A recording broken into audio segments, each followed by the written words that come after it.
아버지가 돌아가신 날 큰형은 내 얼굴도 제대로 안 쳐다봤다. 장례식장 한쪽 구석에 서 있는 나를 보면서도 눈길 한 번 주지 않더라. 큰형은 고급 양복을 입고 조객들과 명함을 주고받았고, 둘째 형은 의사 가운을 입은 채 급하게 왔다 갔다 했다. 나만 낡은 작업복 차림으로 아버지 영정 앞에 무릎 꿇고 앉아 있었다. 주변 사람들이 수군거리는 소리가 들렸다. 저 집 큰아들은 대기업 임원이고, 둘째는 강남에서 병원 한다던데. 근데 막내는 왜 저 모양이래? 나는 고개를 더 숙였다. 부끄러웠다.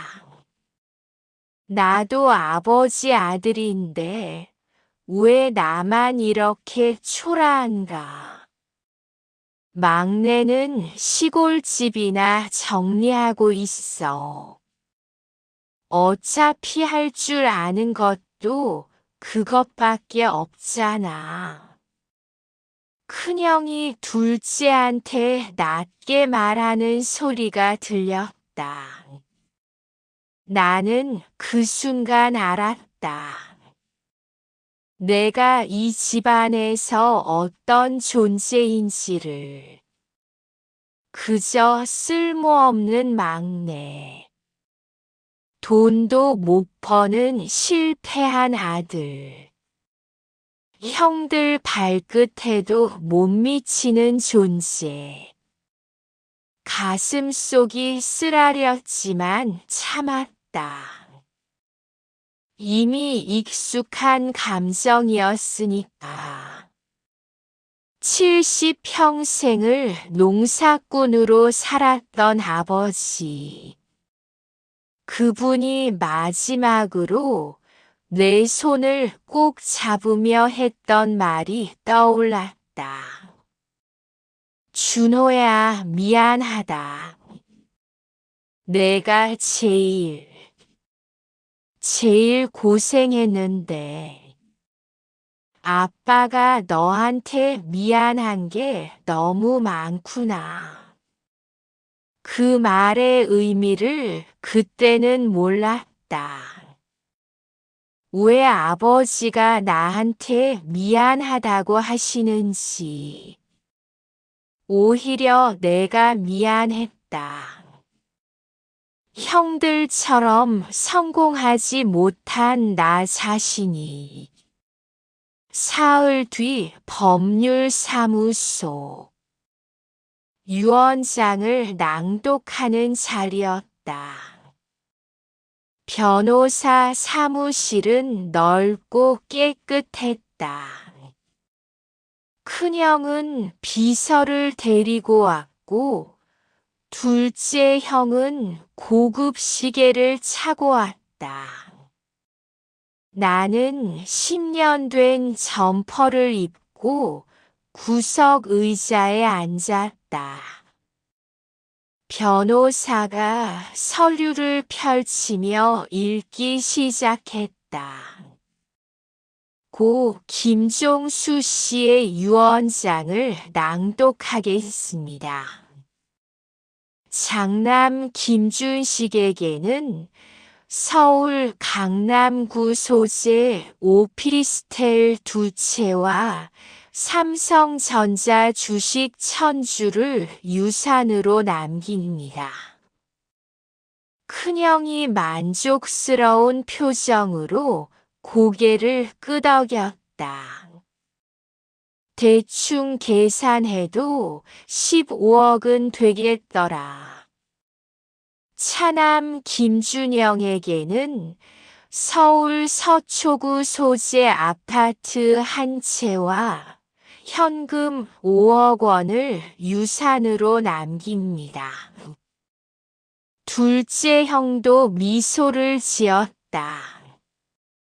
나는 가슴이 두근거렸다. 나도 뭔가 있겠지. 막내라도 자식인데. 형들보다 적어도 뭔가는 있겠지. 그런데 변호사가 내 이름을 부르고 나서 잠시 멈췄다. 뭔가 이상한 표정이었다. 막내 김준호 씨에게는 경기도 포천시 소재 9억 한 채를 유산으로 남깁니다. 주소는 포천시 이동면. 형들이 웃음을 터뜨렸다. 큰형이 손뼉까지 쳤다. 거기 할아버지 집 아니야. 완전 패가잖아. 아, 준호야, 복 터졌네. 둘째 형도 피식 웃으며 말했다. 그래도 시골 땅이니까 한 2, 300은 받겠지. 뭐. 나는 그 웃음소리가 귀에서 맴돌았다. 가슴 속에서 뜨거운 게 치밀어 올랐다. 형들은 수십억을 받았는데 나는 패가 하나. 이게 말이 돼? 나도 아버지가 4년 동안 병수발 들었는데. 나도 아버지 아들인데. 형, 이게 무슨... 내가 떨리는 목소리로 입을 열려는데 큰형이 손을 내저었다. 야, 유언장에 그렇게 돼 있으면 어쩔 수 없는 거야. 아버지 뜻이시니까 그냥 받아. 어차피 너도 그 집에 추억 많잖아. 어릴 때 여름 방학마다 가던 데 아니야. 추억? 그게 추억으로 끝날 일인가? 나는 입을 꾹 다물었다. 더 이상 말하면 울 것 같았으니까. 왜 나만 이렇게 버려지는 거지? 대체 내가 뭘 잘못했다고. 나는 주먹을 꽉 쥐었다. 손톱이 손바닥에 박혔다. 그날 밤 나는 혼자 술을 마셨다. 집에 가기 싫었다. 아내한테 뭐라고 말해야 할지 몰랐다. 편의점에서 소주 2병을 사서 한강변에 앉았다. 강물을 보며 술을 들이켰다. 쓰디쓴 액체가 목구멍을 타고 내려갔다. 머릿속이 복잡했다. 형들은 수십억을 받았는데 나는 패가 하나. 어이가 없어서 웃음이 나왔다. 비참한 웃음이었다. 새벽이 되자 정신이 좀 들었다. 나는 차에 올라 포천으로 향했다. 40년 만에 가보는 그 시골집. 어릴 적 여름마다 놀러 가던 할아버지 댁. 차는 좁은 시골길을 달렸다. 포장도 안 된 흙길이었다. 덜컹거릴 때마다 속이 울렁거렸다. 술이 덜 깬 탓이었다. 드디어 집이 보였다. 아니, 집이라고 부를 수 있을까?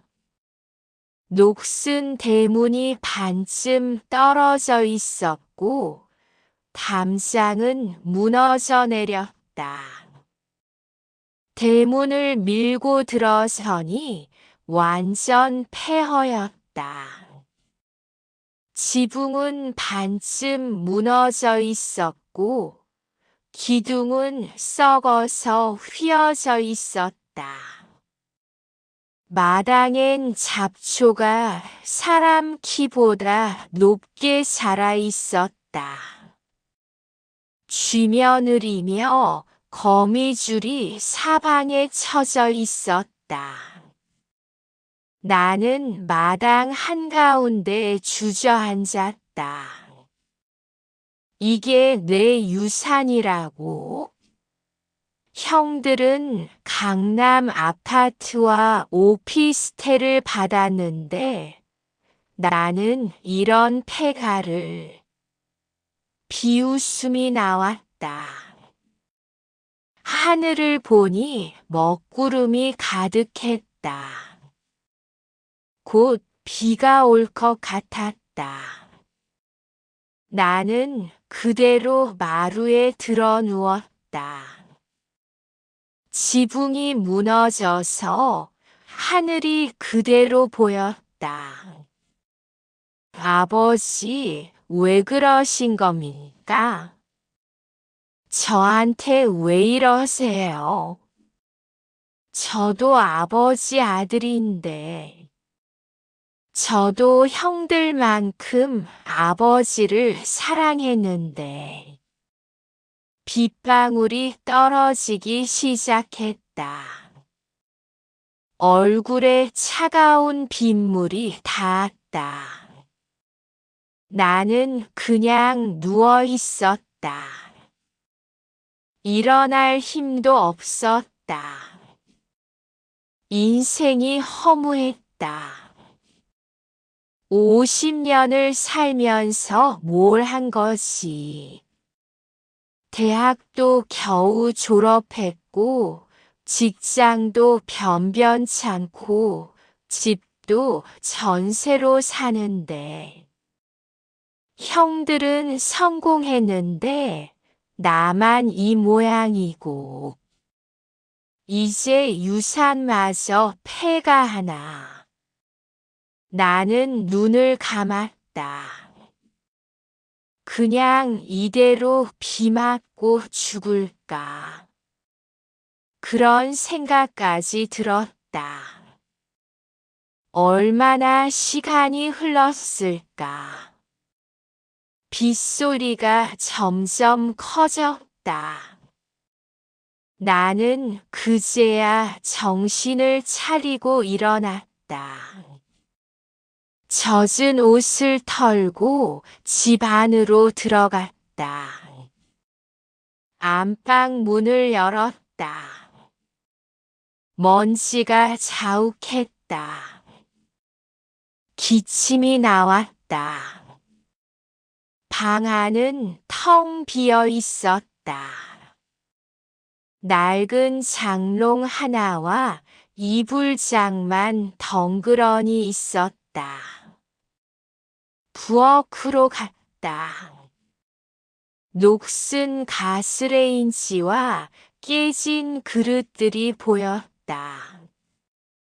모든 게 낡고 버려진 것들 뿐이었다. 그런데 사랑채로 가는 길에 뭔가 이상한 게 느껴졌다. 사랑채 문이 굳게 잠겨 있었다. 자물쇠가 채워져 있었는데 새 자물쇠였다.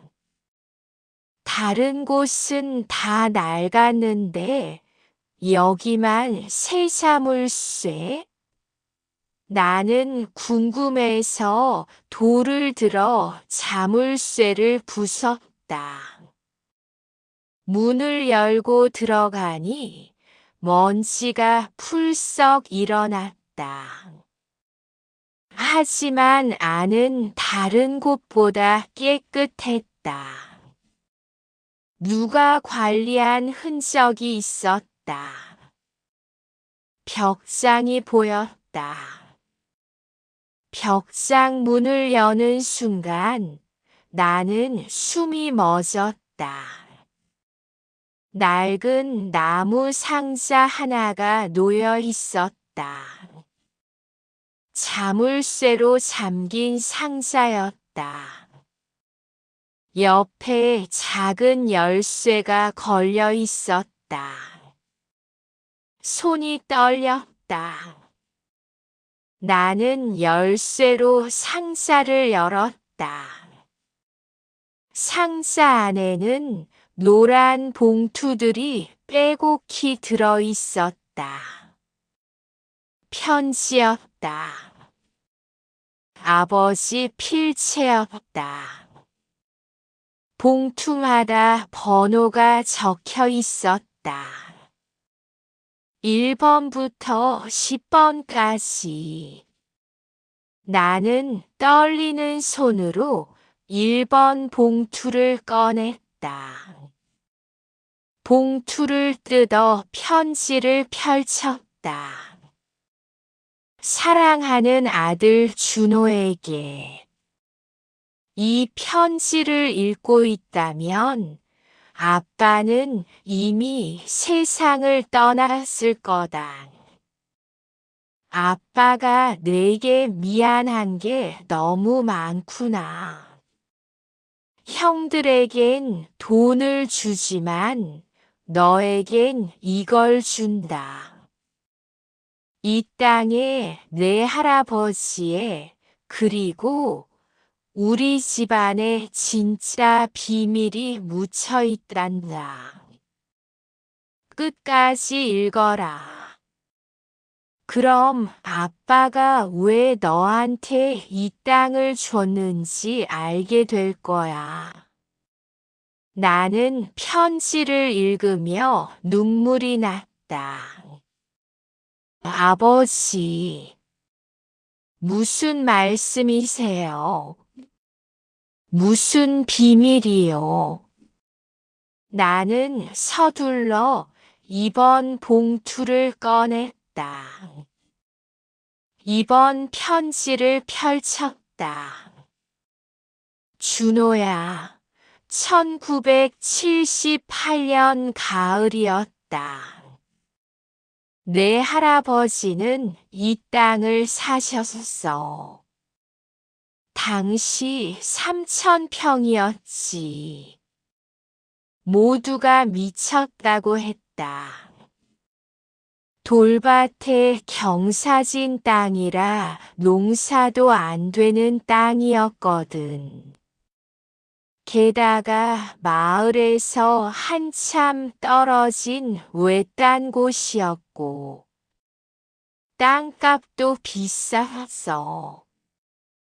평당 10,000원씩 해서 3,000만 원. 당시론 엄청난 돈이었지. 할아버지는 그 돈 마련하려고 집까지 팔았어. 온 가족이 반대했지만 할아버지는 고집을 꺾지 않으셨어. 나는 숨을 죽이고 편지를 읽었다. 아버지 글씨가 떨려 있었다. 쓰시면서 울었던 것 같았다. 사람들은 할아버지를 바보라고 했어. 쓸모없는 땅에 전 재산을 넣었다고. 하지만 할아버지는 알고 계셨단다. 이 땅의 진짜 가치를. 할아버지는 젊었을 때 풍수를 공부하셨거든. 조선시대 고지도까지 구해서 보셨어. 그리고 발견하신 거야. 이 땅이 뭐였는지를. 다음 문장을 읽는 순간 나는 손이 떨렸다. 이 땅은 조선시대 왕실 묘터였단다. 정확히는 성종의 후궁묘가 있던 자리였지. 풍수지리로 보면 명당 중에 명당이야.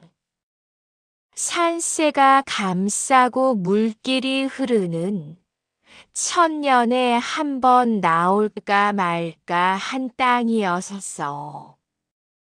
그런데 일제강점기 때 일본 놈들이 묘를 파헤치고 다른 곳으로 옮겼지. 그리고 이 땅은 버려진 거야.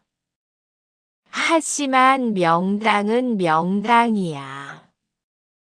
언젠가 이 땅의 가치를 알아보는 사람이 나타날 거라고 할아버지는 믿으셨어. 나는 편지를 내려놓고 창밖을 봤다. 비는 그쳤고 해가 나오기 시작했다. 이 황량한 땅이 명당이라고, 왕실 묘터였다고 믿기지 않았다. 하지만 아버지가 거짓말을 쓸 이유가 없었다. 나는 다시 편지를 집어들었다. 할아버지는 평생 이 땅을 지키셨어. 누가 사겠다고 해도 절대 안 팔았지. 할아버지가 돌아가시면서 나한테 말씀하셨어. 이 땅은 절대 팔지 마라. 너희 손자대에 가서 빛을 볼 거라고. 나는 가슴이 쿵쾅거렸다. 그럼 아버지도 이 땅을 안 파신 건가? 그래, 아빠도 평생 이 땅을 지켰단다. 사람들이 팔라고 할 때도 돈이 필요할 때도 안 팔았어. 너희 삼형제를 키우느라 힘들 때도 이 땅만큼은 절대 건드리지 않았지. 왜냐하면 할아버지 유언을 지켜야 했으니까. 그리고 아빠는 믿었었어. 언젠가 이 땅이 너희를 살릴 거라고. 나는 3번 봉투를 집어들었다. 손이 너무 떨려서 봉투를 떨어뜨렸다. 주워서 뜯었다. 준호야, 형들에게 이 얘기를 했어. 10년 전에 큰형과 둘째한테 이 땅 얘기를 했지. 그런데 형들이 뭐라고 했는지 아니? 큰형이 그랬어. 아버지, 그런 미신 같은 소리 믿지 마세요. 그냥 빨리 팔아서 현금으로 바꾸는 게 낫습니다. 둘째도 마찬가지였었어. 아버지, 풍수 같은 거 다 옛날 얘기예요. 지금은 21세기라고요. 나는 입술을 깨물었다. 형들답다는 생각이 들었다. 눈에 보이는 것만 믿는 형들. 그래서 아빠는 그날 알았단다. 형들한테는 이 땅을 물려줄 수 없다고. 형들은 받자마자 팔아버릴 게 뻔했으니까. 그래서 결심했었어. 이 땅은 막내 준호한테 물려주겠다고. 넌 어릴 적부터 달랐거든. 이 시골 집에 오면 제일 좋아했고 흙을 만지는 걸 즐거워했지. 할아버지 산소에도 내가 제일 자주 갔고 넌 조급하지 않은 아이였어. 기다릴 줄 아는 아이였단다. 눈물이 멈추지 않았다. 아버지는 나를 보고 계셨던 거다. 나는 4번 봉투를 꺼냈다. 하지만 아빠도 확신은 없었어. 이 땅이 정말 빛을 볼까? 할아버지 말씀이 맞을까? 그래서 10년 동안 알아봤단다. 포천시청도 찾아가고 국토부 자료도 뒤지고 그러다 3년 전에 알게 됐어. 정부가 포천 일대에 신도시를 만들 계획이 있다는 걸. 그것도 우리 땅 바로 옆에. 나는 편지를 꼭 쥐었다. 신도시. 나는 곧바로 집을 나섰다.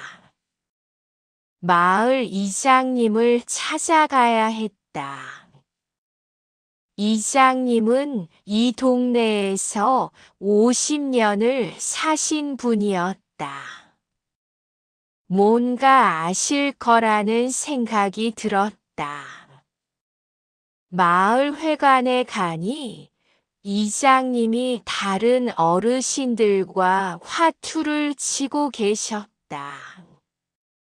이장님, 저 김준호입니다. 할아버지가 김종호. 이장님이 화투패를 내려놓고 나를 쳐다보셨다. 아이고, 준호 아니가. 몇십 년 만이요. 자네 아버지 돌아가셨다며. 참 안 됐네. 좋은 분이셨는디. 나는 고개를 숙여 인사했다. 이장님, 여쭤볼 게 있어서요. 우리 집 땅 말인데요. 혹시 그 땅에 대해 아시는 게 있으세요? 이장님 얼굴이 굳어졌다. 옆에 있던 다른 어르신들도 서로 눈치를 봤다. 뭔가 있다는 느낌이 확 왔다. 이리 와서 앉게. 할배들, 우리 잠깐 자리 좀 비켜주게나. 이장님이 나를 구석방으로 데려가셨다. 문을 닫고 담배 한 대 피우시더니 입을 여셨다. 자네 할아버지가 그 땅 사실 때 온 동네가 난리였었어. 미쳤다고들 했지. 농사도 안 되는 돌밭을 전 재산 들여 산다고. 근데 자네 할아버지는 뭔가 아셨던 거야. 그분이 나한테 그러시더라고. 이 땅은 100년 땅이라고. 당장은 쓸모없어 보여도 100년 후를 보는 땅이라고. 그 말이 무슨 뜻인지 그땐 몰랐는디 이제 알겠더라고. 나는 숨을 참고 물었다. 무슨 말씀이세요? 이장님이 제 떠리에 담배를 비비며 말했다. 작년 말에 시청 공무원들이 왔었어. 마을 전체를 돌아다니며 측량하더라고. 물어보니까 말을 안 하더만 나중에 알고 보니까 신도시 예정지를 조사하는 거였어. 그리고 석 달 전에 구청장이 비공식적으로 말했어. 내년 초에 포천 신도시 계획 발표될 거라고. 자네 땅이 딱 그 한가운데야. 머리가 멍해졌다. 진짜였구나.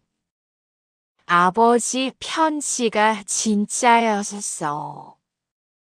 그럼 우리 땅이 가격 최소 평당 500은 받을 걸. 아니, 상업지구로 편입되면 1000만 원도 넘을 거야. 자네 땅이 3000평이라며. 그럼 최소. 이장님이 손가락으로 계산하시더니 눈이 커졌다. 150억? 아니, 200억도 넘겠느니. 나는 그 자리에서 주저앉을 뻔했다. 200억? 형들이 받은 돈을 다 합쳐도 20억인데 나는 200억. 이게 꿈인가 생시인가.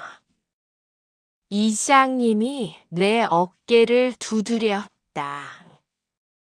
준호야, 자네 할아버지하고 아버지가 대단한 분들이야.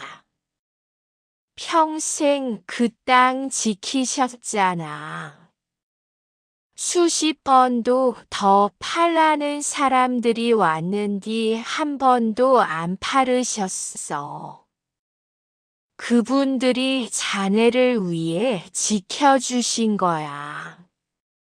나는 마을 회관을 나와 차에 올랐다.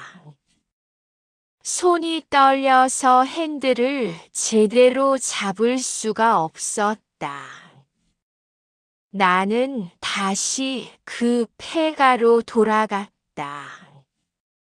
사랑채로 가서 아버지 편지를 다시 꺼냈다.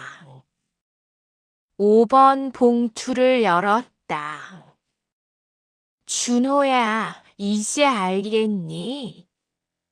왜 아빠가 형들한테는 당장 쓸 수 있는 돈을 주고 너한테는 이 땅을 줬는지.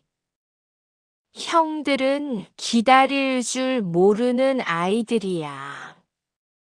당장 눈에 보이는 것만 원하지. 하지만 넌 달라. 넌 천천히 가도 괜찮다는 걸 아는 아이였어. 그래서 아빠는 내게 이 땅을 맡기는 거야. 나는 편지를 가슴에 안았다. 절대 조급하게 팔지 마라. 개발 계획이 확정되고 보상금이 확실해질 때까지 기다려라. 형들이 뭐라고 해도 절대 흔들리지 마라. 이건 할아버지와 아빠가 평생 지켜온 너의 몫이야. 내 아이들의 미래야. 알겠니, 아들아? 나는 눈물을 닦았다. 네, 아버지. 알겠습니다. 제가 끝까지 지킬게요. 나는 6번 봉투를 꺼냈다. 아빠가 제일 걱정되는 게 형들이야. 이 사실을 알면 형들이 가만히 있지 않을 거야. 유산 분쟁을 걸 수도 있어. 그래서 아빠가 준비해 놨단다. 이 편지와 함께 든 서류를 보거라. 나는 서둘러 봉투 안을 뒤졌다. 노란색 공문서 봉투가 하나 나왔다. 뜯어보니 법무사 도장이 찍힌 서류였다. 부동산 증여 계약서. 날짜를 보니 3년 전이었다. 아버지가 돌아가시기 3년 전에 이미 이 땅을 내 이름으로 증여하셨다는 거였다. 공증까지 받은 정식 서류였다. 나는 손이 떨렸다. 이게 무슨 의미인지 알 것 같았다. 증여라는 건 살아계실 때 주는 거다. 유산은 돌아가신 후에 주는 거고. 그 차이가 뭔가. 유산은 형제들이 법적으로 나눠 가질 권리가 있다. 유류분이라는 게 있어서 일정 부분은 꼭 받을 수 있다. 하지만 증여는 다르다. 이미 준 거니까 유산이 아니다. 형들이 손 뗄 수가 없다는 뜻이다. 아버지, 이것까지 다 생각하셨구나. 나는 7번 봉투를 열었다. 준호야, 형들이 소송을 걸면 이 서류를 보여주어라. 이 땅은 이미 3년 전에 내 거야. 법적으로 완벽하게 내 소유란다. 아빠가 변호사랑 상담해서 완벽하게 준비했어.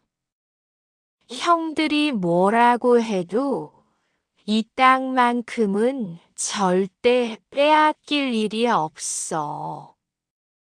안심하렴. 나는 편지를 읽으며 울었다. 아버지가 얼마나 치밀하게 준비하셨는지, 나를 위해 얼마나 많은 걱정을 하셨는지. 그날 저녁 집에 돌아왔다. 아내가 걱정스러운 얼굴로 맞아주었다. 여보, 어디 갔다 와요? 연락도 없이. 유언장은 어떻게 되셨어요? 나는 아내를 안았다. 여보, 미안해. 걱정 많이 했지. 아내가 내 등을 두드렸다. 무슨 일 있어요? 많이 울었네요. 눈이 퉁퉁 부어졌어요. 나는 아내를 놓고 소파에 앉았다. 여보, 나 포천에 땅 받아샀어. 형들은 강남 아파트랑 주식 받았는데 나는 시골 폐가 하나. 아내 얼굴이 어두워졌다. 그래요. 많이 속상했겠네요. 아니야. 처음엔 그랬는데 알고 보니 아니야. 그 땅이. 나는 아버지 편지 얘기를 다 했다. 명당 얘기, 신도시 얘기, 증여 서류 얘기까지. 아내가 눈이 커졌다. 진짜요? 그럼 우리가. 응. 아직 확실한 건 아니지만 최소 100억 이상일 거야. 아내가 입을 막았다. 세상에. 그럼 시아버님이. 응. 아버지가 나만 믿고 주신 거야. 형들한테는 안 주시고. 나는 아내 손을 잡았다. 여보, 미안해. 그동안 변변찮은 남편이어서 전셋집에서 살게 해서. 아내가 고개를 저었다. 무슨 소리예요? 우리 행복했잖아요. 당신이 최선을 다한 거 나는 알아요. 그날 밤 나는 잠을 못 잤다. 내일 형들한테 전화가 올 게 뻔했다. 신문에 신도시 기사가 나면 형들이 가만히 있을 리 없었다. 과연 그랬다. 다음 날 아침 일찍 큰형한테 전화가 왔다. 준호야, 신문 받았어. 포천에 신도시 생긴다며. 너 땅 있는데 맞지? 목소리가 다급했다. 잠을 설친 것 같았다. 네, 형. 받았어요. 그럼 그거 얼마짜리야? 3,000평이면. 야, 이거 완전 대박이잖아. 준호야, 근데 있잖아. 그거 우리 3형제가 나눠 가져야 되는 거 아니야. 아버지 유산인데 너 혼자 가질 수는 없지. 나는 예상한 말이었다. 형, 유언장에 제 이름으로 돼 있잖아요. 그래도 이건 너무하잖아. 우리가 얼마 받았는데. 합쳐봤자 20억도 안 되는데 넌 100억 넘게 받는다며. 형제끼리 그렇게 각박하게 굴 거야? 나는 심호흡을 했다. 참아야 했다. 형, 법적으로 제 겁니다. 법? 야, 이 자식아. 법 타령하기 전에 형제 생각 좀 해봐. 너 대학 다닐 때 등록금 누가 댔어? 내가 댔잖아. 나는 웃음이 나왔다. 형, 그거 한 학기분이에요. 나머지 7학기는 제가 알바해서 냈어요. 그것도 갚으라고 해서 다 갚았고요. 그래도 형이잖아. 큰형이 소리를 질렀다. 나는 차분하게 말했다. 형, 아버지가 편찮으셨던 4년 동안 형은 몇 번 오셨어요? 병원비는 누가 냈고요? 병수발은 누가 들었었어요? 전화 너머가 조용해졌다. 그건 전부 제가 했어요, 형. 형은 바쁘다고 한 번도 안 오셨잖아요. 큰형이 말을 잃었다. 한참 후에 목소리가 들렸다. 그래도 법적으로 우리한테도 권리가 있어. 유휴분이라고 들어봤어. 변호사 상담 받았더니 우리도 일정 부분은 받을 수 있대. 너 좋으면 그냥 주고 싫으면 소송할 거야. 나는 담담하게 대답했다. 하세요, 형. 변호사 선임하세요. 저도 준비돼 있으니까. 전화를 끊었다. 손은 떨렸지만 마음은 확고했다. 일주일 뒤 정말로 소송장이 날아왔다. 유류분 반환 청구 소송. 큰형과 둘째 형이 공동으로 낸 소송이었다. 법적으로 받을 권리가 있는 최소한의 유산을 달라는 내용이었다. 나는 예전 직장 동료가 소개해준 변호사를 찾아갔다. 젊은 여자 변호사였다. 소송장을 보더니 고개를 저었다.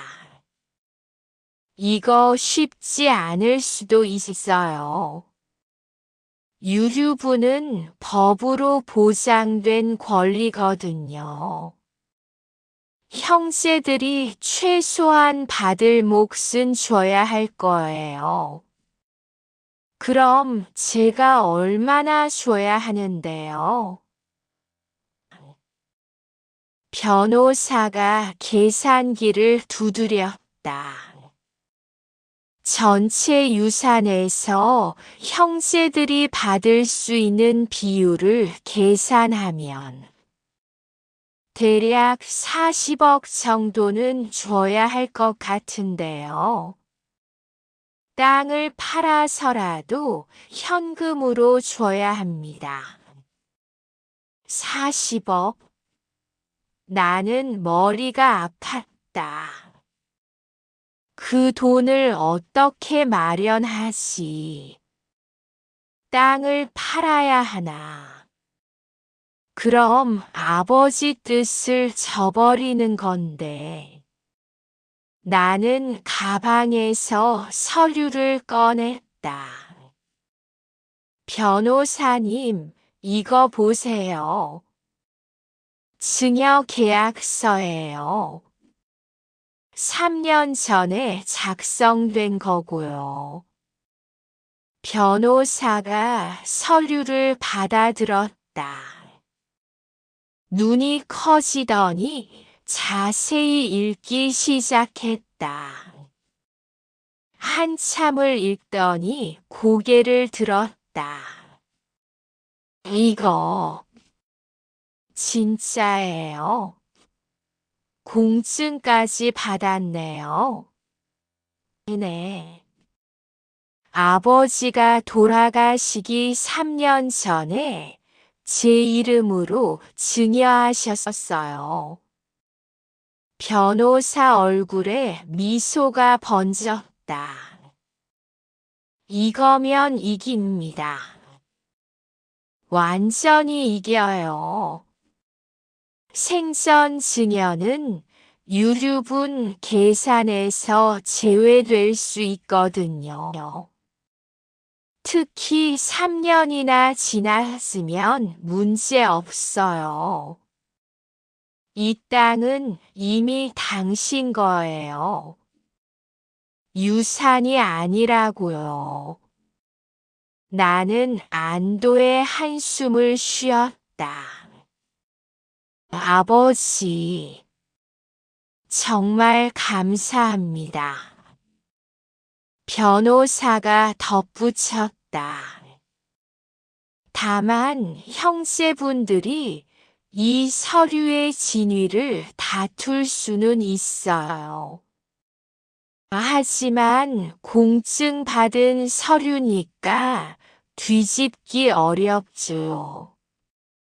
재판 날이 다가왔다. 나는 법원에 갔다. 복도에서 형들을 마주쳤다. 큰형과 둘째 형은 비싼 정장을 입고 변호사를 대동하고 있었다. 나는 평소 입던 깔끔한 셔츠에 바지를 입었다. 큰형이 나를 보더니 비웃었다. 준호야, 아직 늦지 않았어. 지금이라도 합의하자. 우리가 원하는 건 반반씩 나누자는 게 아니야. 그냥 우리 몫만 주면 돼. 40억씩만 줘. 나는 고개를 저었다. 안 됩니다, 형. 큰형 얼굴이 붉어졌다. 야, 이 자식아. 끝까지 배째라는 거야. 너 법정에서 지면 어떻게 되는지 알아? 땅 팔아서 우리한테 줘야 돼. 그럼 너도 손해야. 괜찮아요. 아버지 뜻을 지키는 게 더 중요하니까요. 둘째 형이 한숨을 쉬었다. 준호야, 왜 이렇게 고집이 세? 우리도 아버지 아들이야. 조금씩 나눠 갖자는 게 그렇게 어려워. 형들, 아버지가 편찮으실 때 어디 계셨어요? 전화 한 통 없었잖아요. 내 목소리가 떨렸다.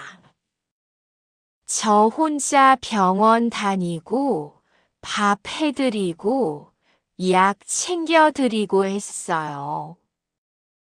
형들은 바쁘다고 한 번도 안 오셨잖아요.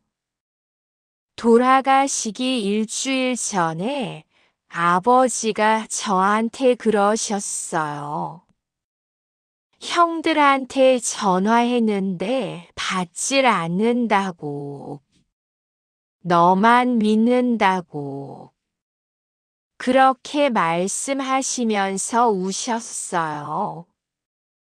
큰형이 고개를 돌렸다. 둘째 형은 바닥을 쳐다봤다.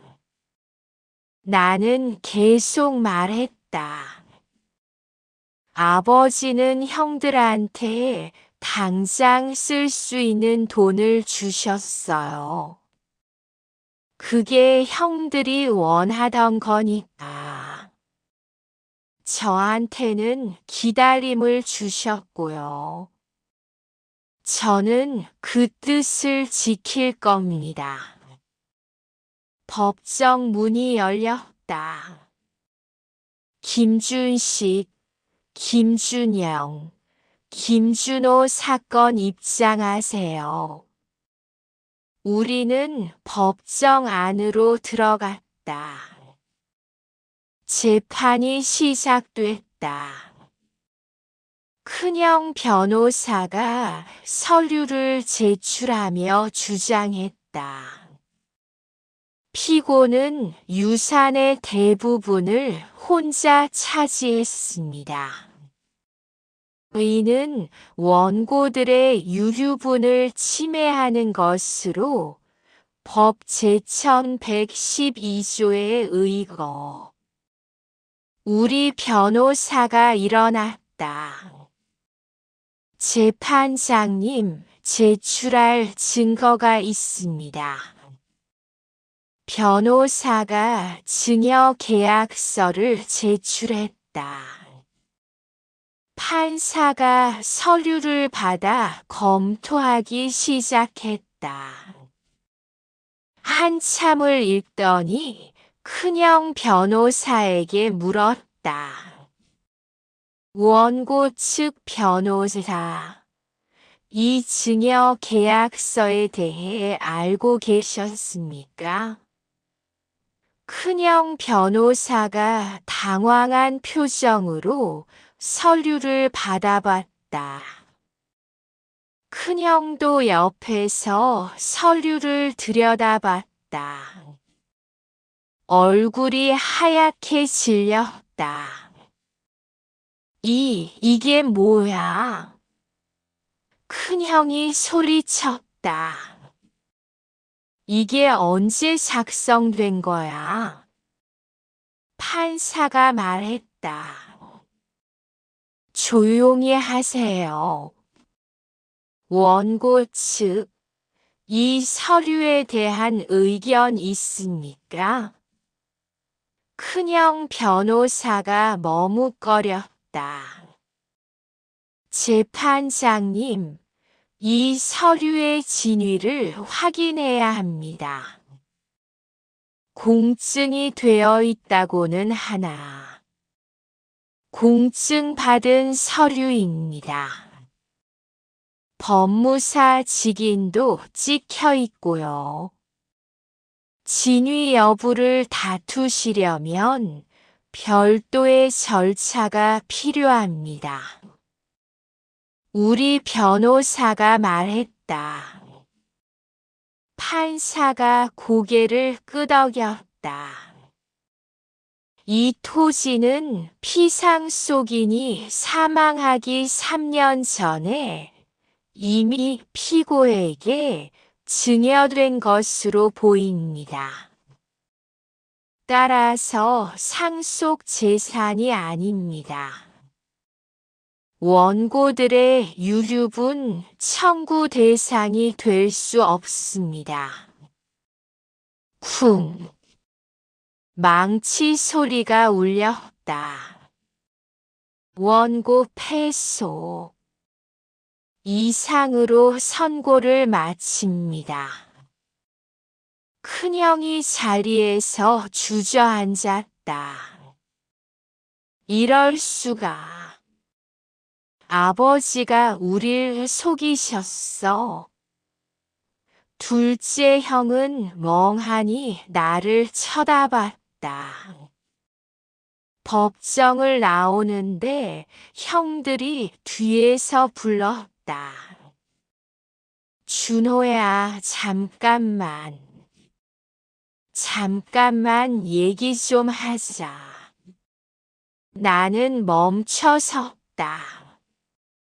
돌아보니 형들 얼굴이 창백했다. 큰형이 다가왔다. 목소리가 떨렸다. 우리가 정말 잘못했다. 미안하다. 아버지가 왜 너한테만 그 땅을 주셨는지 이제 알게 했어. 둘째 형도 고개를 숙였다. 준호야, 우리가 이기적이었어. 돈만 생각했지 아버지 마음은 생각 안 했어. 나는 두 형을 보며 말했다. 형들도 아버지 자식이에요. 저는 형들을 원망하지 않아요. 아버지도 형들을 사랑하셨고요. 다만 각자한테 필요한 걸 주신 거예요.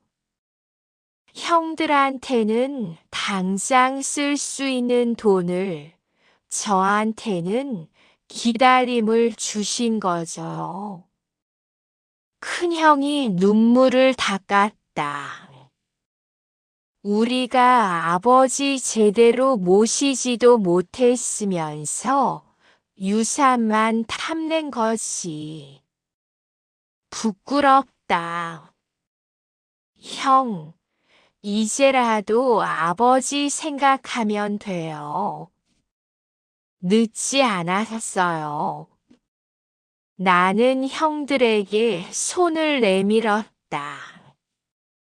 다시 시작할 수 있어요. 우리 형제니까. 큰형이 내 손을 잡았다.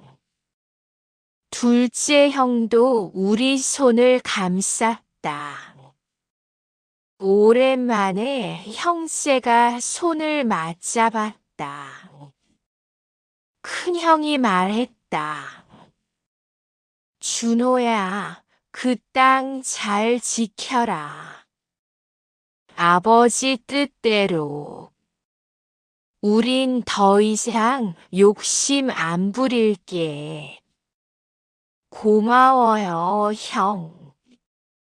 법원 계단을 내려오는데 마음이 가벼워졌다. 이제 모든 게 끝났다.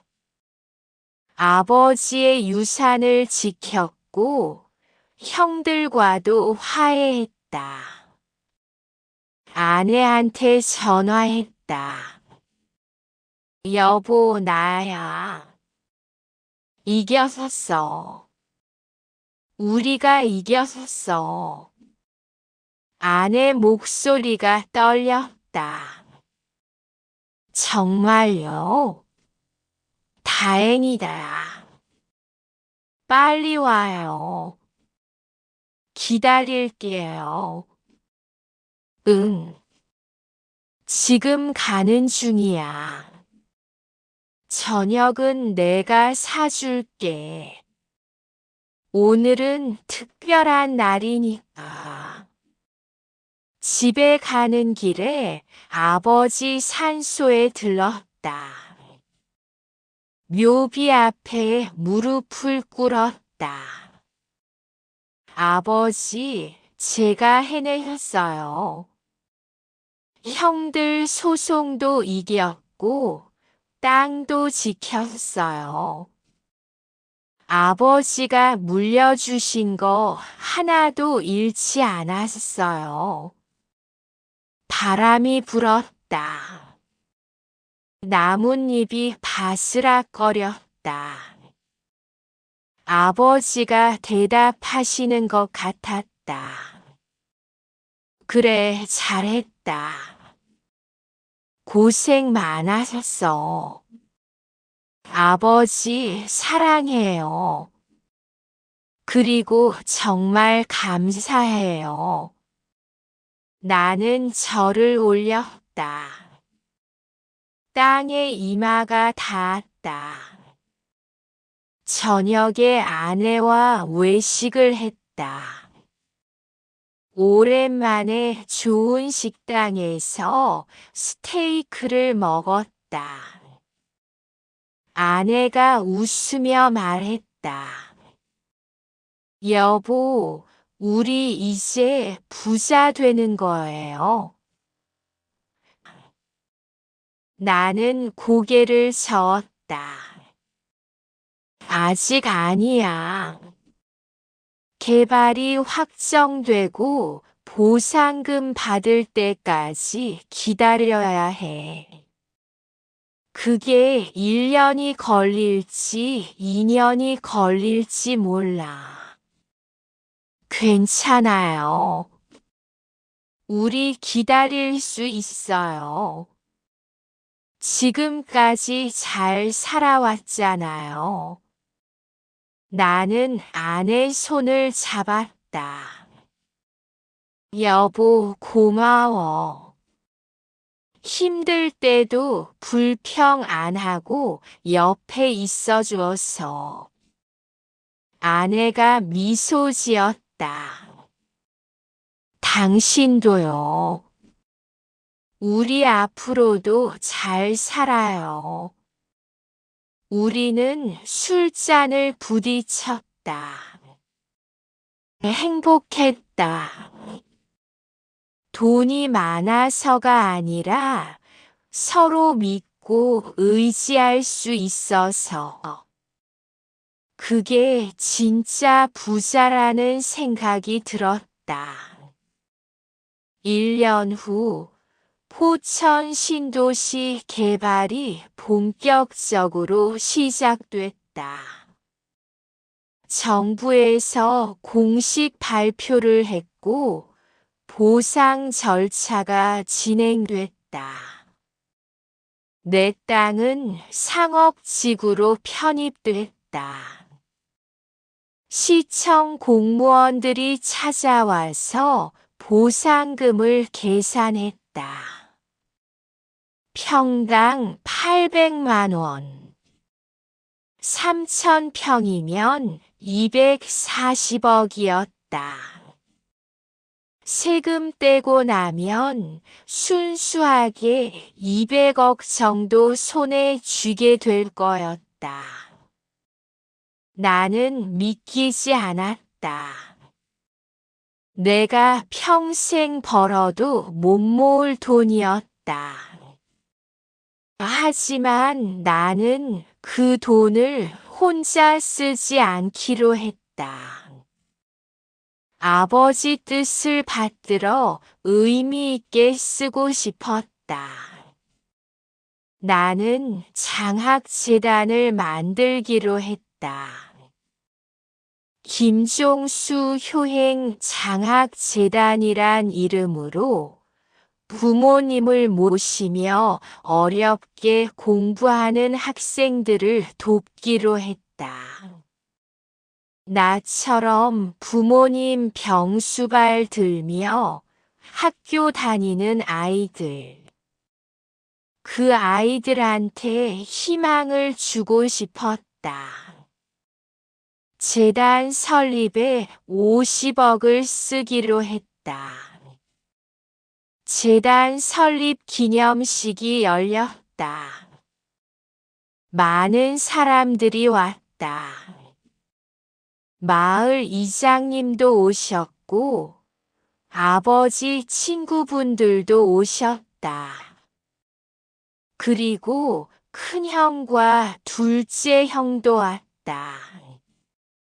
큰형은 커다란 축하 화환을 보냈고, 둘째 형은 축의금 1,000만 원을 냈다. 나는 형들을 맞이하며 악수했다. 형들 와주셔서 감사해요. 큰형이 내 어깨를 두드렸다. 당연하지. 내가 좋은 일 하는데 안 올 수 있나. 아버지도 좋아하실 거야.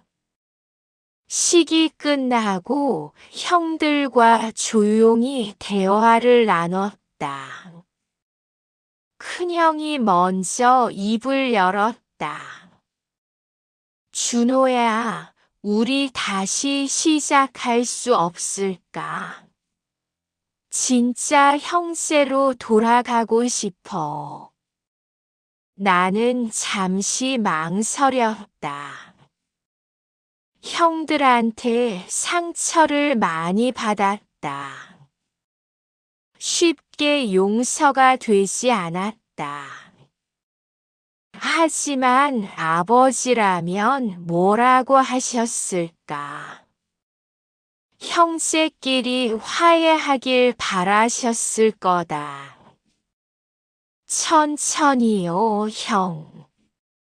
시간이 필요해요.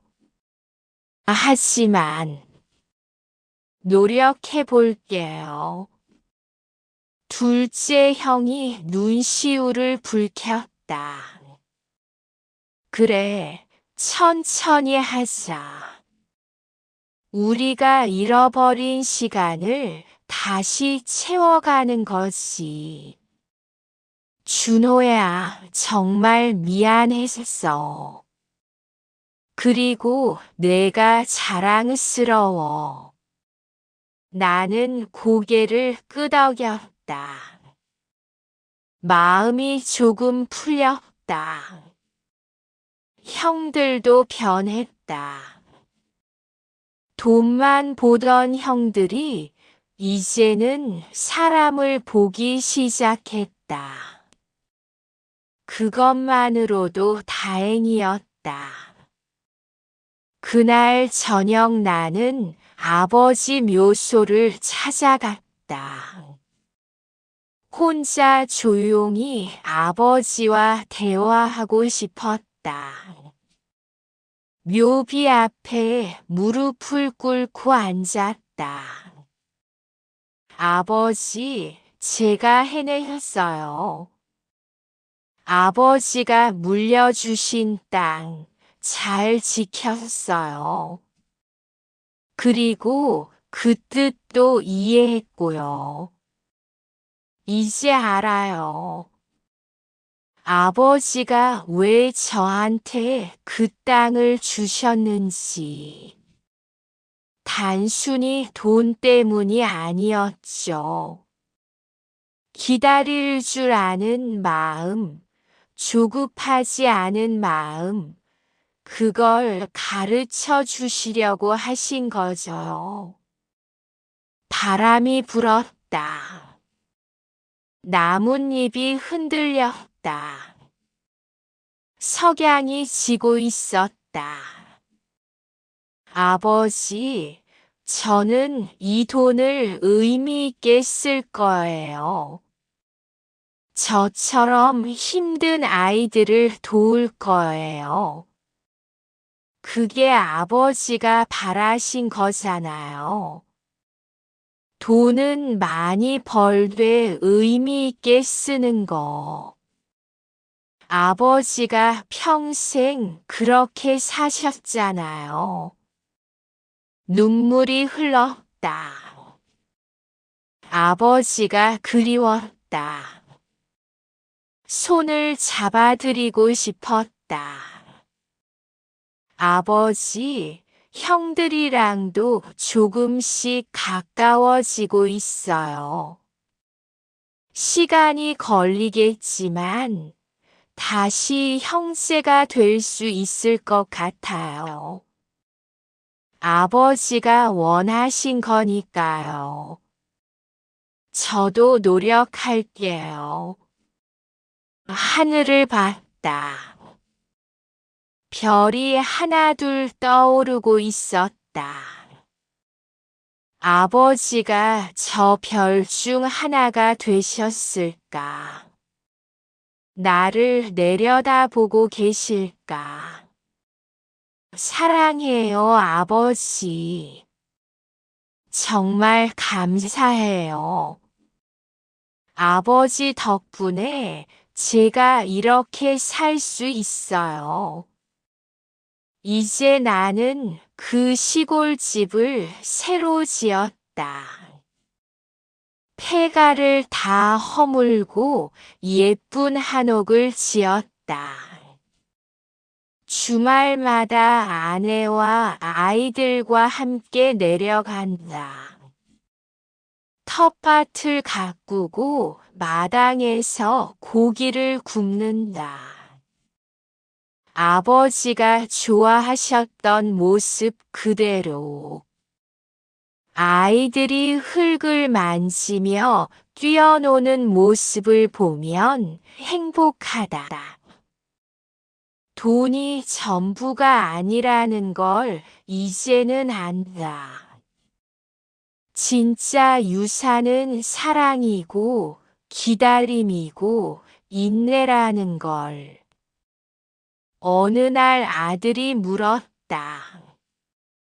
아빠, 할아버지는 왜 아빠한테만 이 땅을 주신 거예요? 큰아버지들한테는 안 주시고. 나는 아들 머리를 쓰다듬으며 대답했다. 할아버지는 아빠가 조급하지 않다는 걸 아셨거든. 좋은 것은 기다리는 사람한테 온다는 것도 아셨고. 아들이 눈을 반짝이며 물었다. 저도 아빠처럼 될 수 있어요? 그럼. 넌 지금도 충분히 잘하고 있어. 천천히 가도 괜찮아. 조급해하지 마. 나는 아들을 안았다. 이 아이한테도 물려줄 거다. 돈이 아니라 마음을. 조급하지 않는 마음. 기다릴 줄 아는 마음. 그게 진짜 유산이라는 걸. 아버지가 나한테 주신 것처럼. 나는 하늘을 봤다. 구름 사이로 햇살이 비쳤다. 아버지가 웃고 계신 것 같았다. 잘했다, 아들아. 넌 항상 좋은 아이였었어. 나도 웃었다. 고맙습니다, 아버지. 사랑해요.